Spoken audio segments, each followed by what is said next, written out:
Salut, je suis Christelle d'ici de la chaîne Académie de la Nouvelle Conscience. Alors, une petite vidéo du jour suite à mon trip via Ferrata dans un endroit où se trouve une eau de source. Donc, le propos de cette vidéo, qui sera peut-être très courte, c'est pourquoi certaines eaux, à une certaine époque, étaient considérées comme des eaux guérisseuses. Guérisseuses. Donc c'est la conscience du jour. Donc pour celles et ceux qui ne me connaissent pas, je m'appelle Christelle Dissy, je suis née, éveillée et illuminée depuis 2012. 2012, c'est-à-dire depuis l'activation en grand de ma Kundalini triunitaire avec des mouvements ascendants-descendants, l'unité des deux.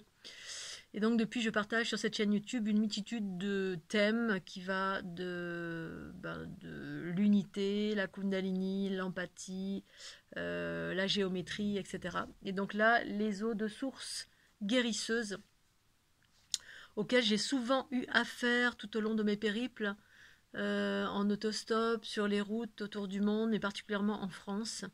Dans tous les endroits où j'ai été amenée, appelée, je me suis sentie appelée, souvent c'était des endroits où il y avait des eaux de lacs, des eaux de ruisseaux, des eaux souterraines, des eaux guérisseuses qui très souvent se trouvaient soit au sein d'églises, là où il y avait souvent des vierges noires, mais pas que, dans des endroits aussi où il y avait tout simplement des eaux qui avaient été un petit peu oubliées.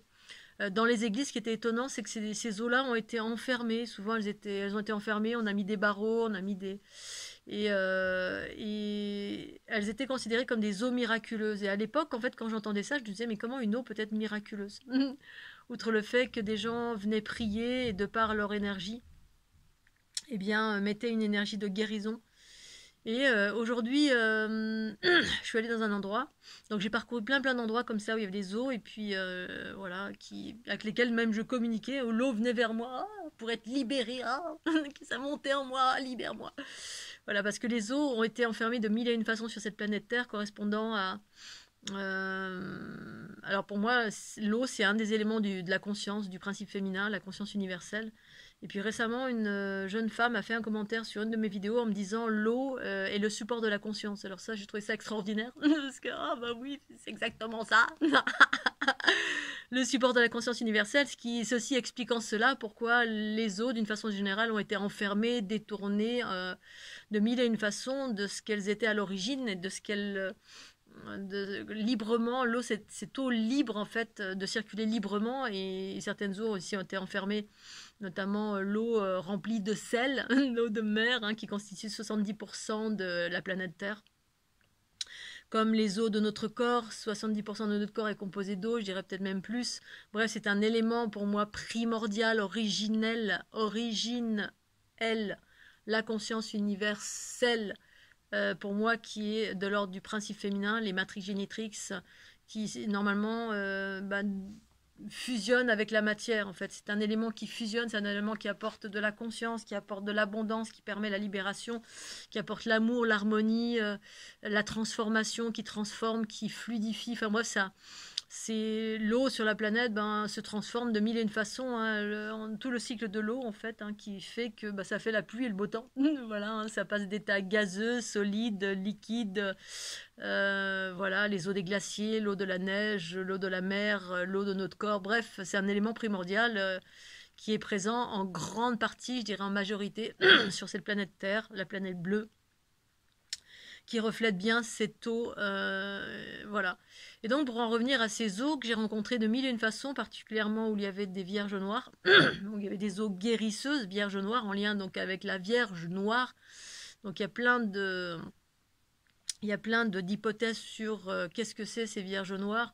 J'ai déjà fait des vidéos à ce sujet, j'ai écrit pas mal de choses à ce sujet dans mon livre Dieu le Père c'est la déesse mère, parce que justement à un moment donné, dans mes périples, à chaque fois que je bougeais dans un endroit et un autre puis un autre, comme ça en mode intuitif, je me retrouvais tout le temps dans des endroits, des églises ou des édifices religieux, quels qu'ils soient, où il y avait des vierges noires. À un moment donné, je me suis interrogée, je me suis dit quand même c'est bizarre, pourquoi il y a tout le temps des vierges noires là où je vais?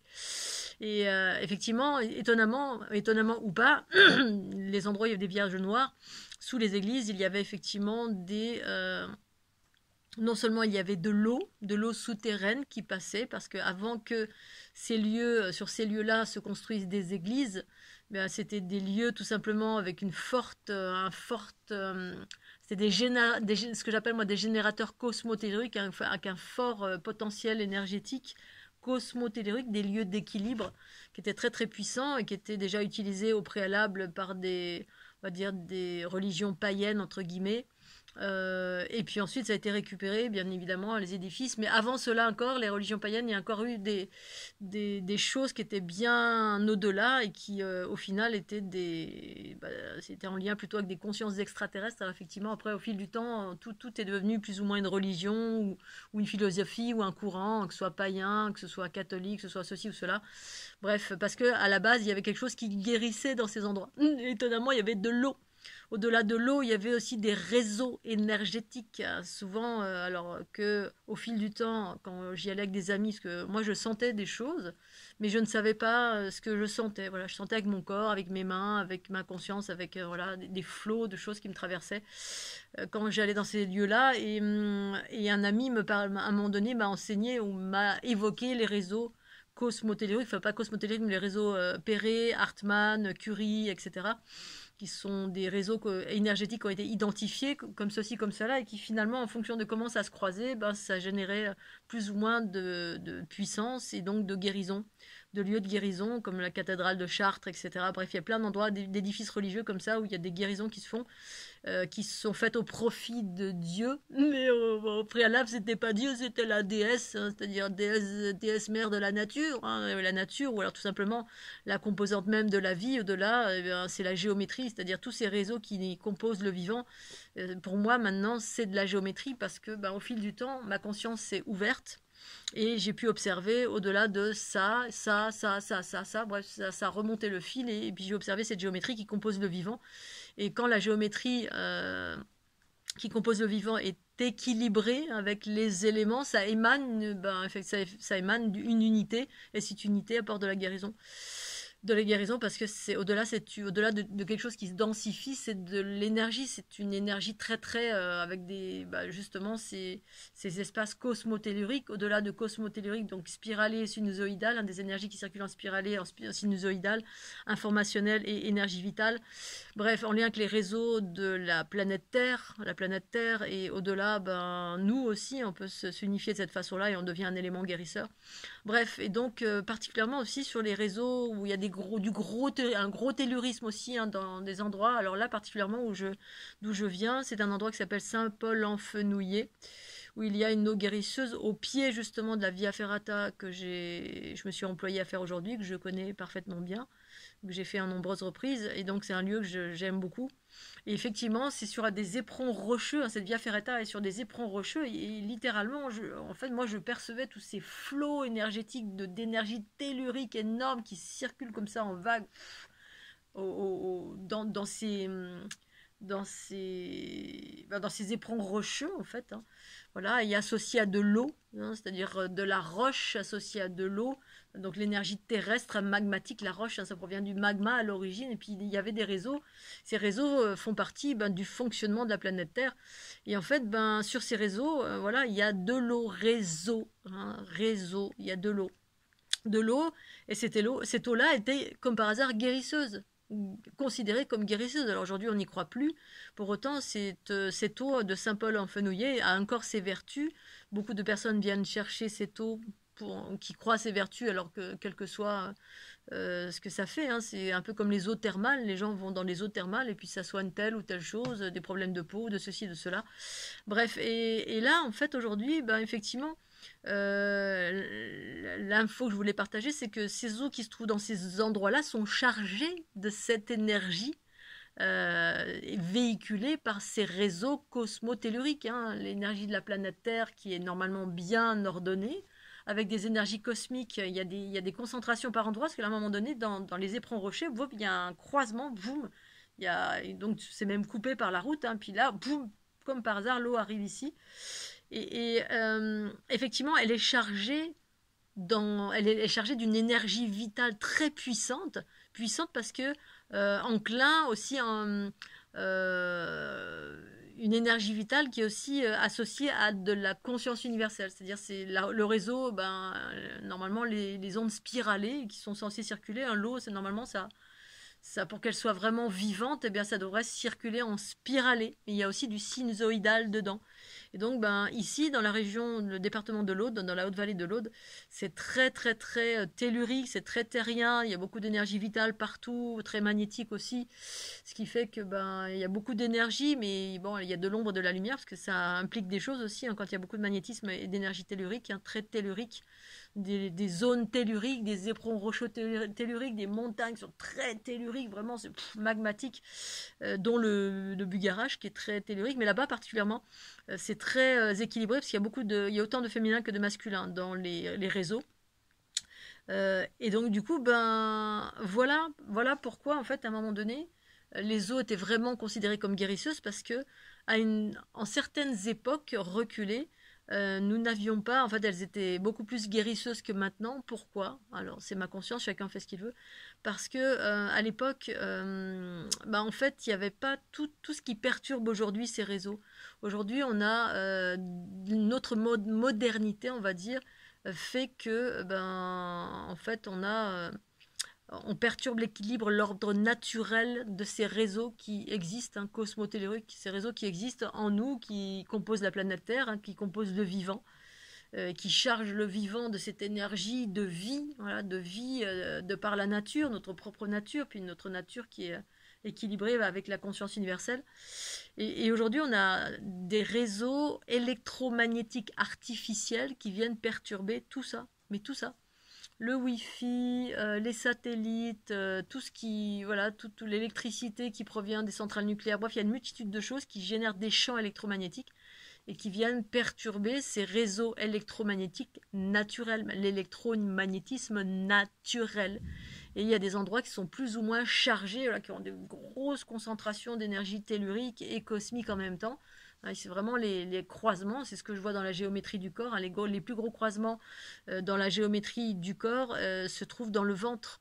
Il y a 3 gros centres, c'est le ventre, le cœur et puis le troisième chakra, il est entre les 2 genoux. C'est les plus gros croisements, en fait, les champs de force les plus importants du corps physique. Et la planète Terre, elle a exactement la même chose. Elle a des gros champs de force un peu partout sur la planète. Et il y a des endroits, bah, c'est plus équilibré que d'autres. Hein, d'une part parce que bah, c'est plus naturel. Hein, là, dans cet endroit-là, il y a à perte de vue des montagnes et des forêts à perte de vue vierges. Et waouh, et ça booste. Mais pour autant, c'est quand même perturbé par rapport à des temps ancestraux. Parce que dans ces temps ancestraux, ben, il n'y avait pas notre modernité qui vient perturber la nature de mille et une façons, c'est-à-dire le bon fonctionnement, la bonne fluidité. Et par là, ben, l'eau, et également l'eau qui devrait circuler normalement, ben, c'est le sang de la terre. Hein. Notre eau intérieure, c'est le sang qui véhicule l'énergie, la conscience en tout cas, associée à aussi l'énergie vitale. Bref, l'un va avec l'autre quand c'est dans l'unité. Hein. Quand c'est séparé, ben, c'est que justement on a des dysfonctionnements.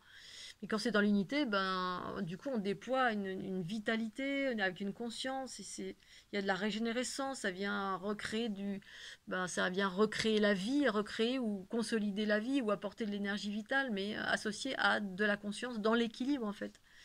Et effectivement, à l'époque, ça devait faire des miracles. Ça plus les prières des gens associées à l'énergie de prière. Sauf que la prière ben, était en lien avec peut-être Dieu ou Jésus, je ne sais pas, à l'époque ou la Vierge Marie, peut-être, parce que c'était beaucoup en lien avec la Vierge Marie, la guérison, hein, les lieux de guérison avec l'eau, souvent c'est la Vierge Marie ou Marie-Madeleine, bref, c'est le féminin. Vous allez à Lourdes, c'est Marie, les miracles, je sais plus comment elle s'appelle, c'est Brigitte Soubirous, je sais plus là.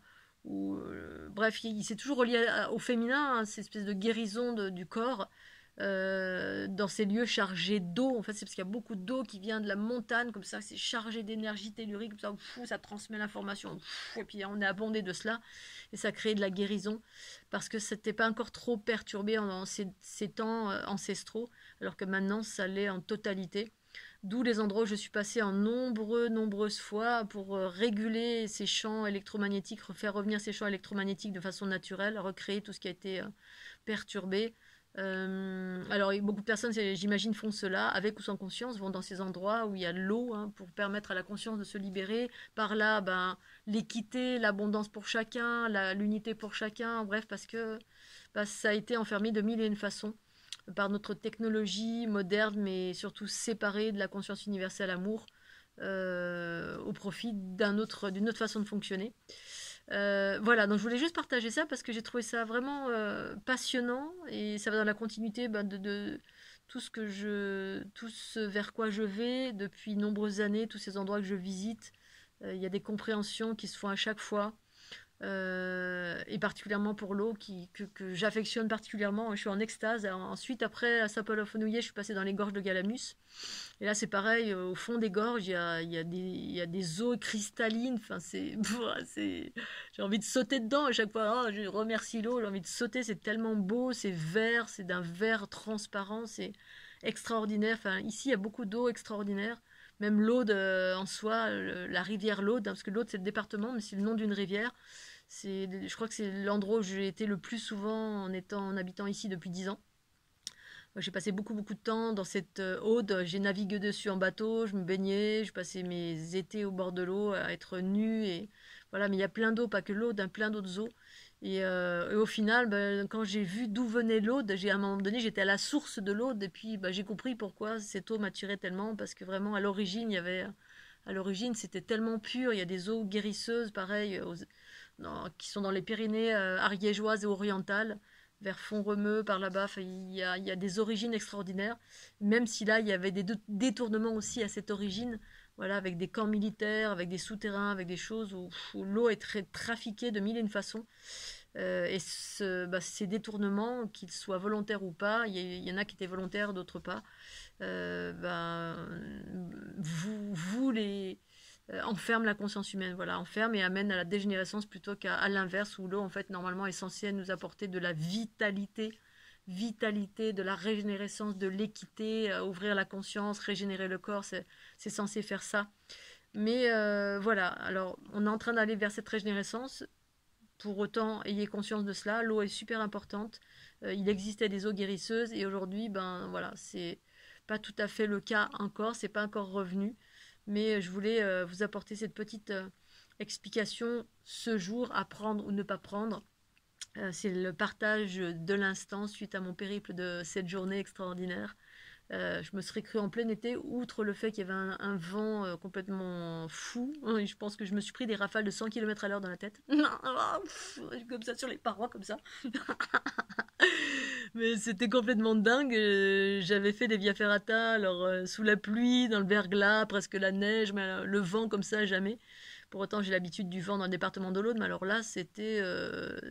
voilà, mon foulard, à un moment donné, il est parti. Je me suis dit, je vais me prendre un rocher sur la tête. S'il y a quelque chose qui se décroche, j'ai pas de casque. Parce que moi, j'y vais toujours en mode touriste.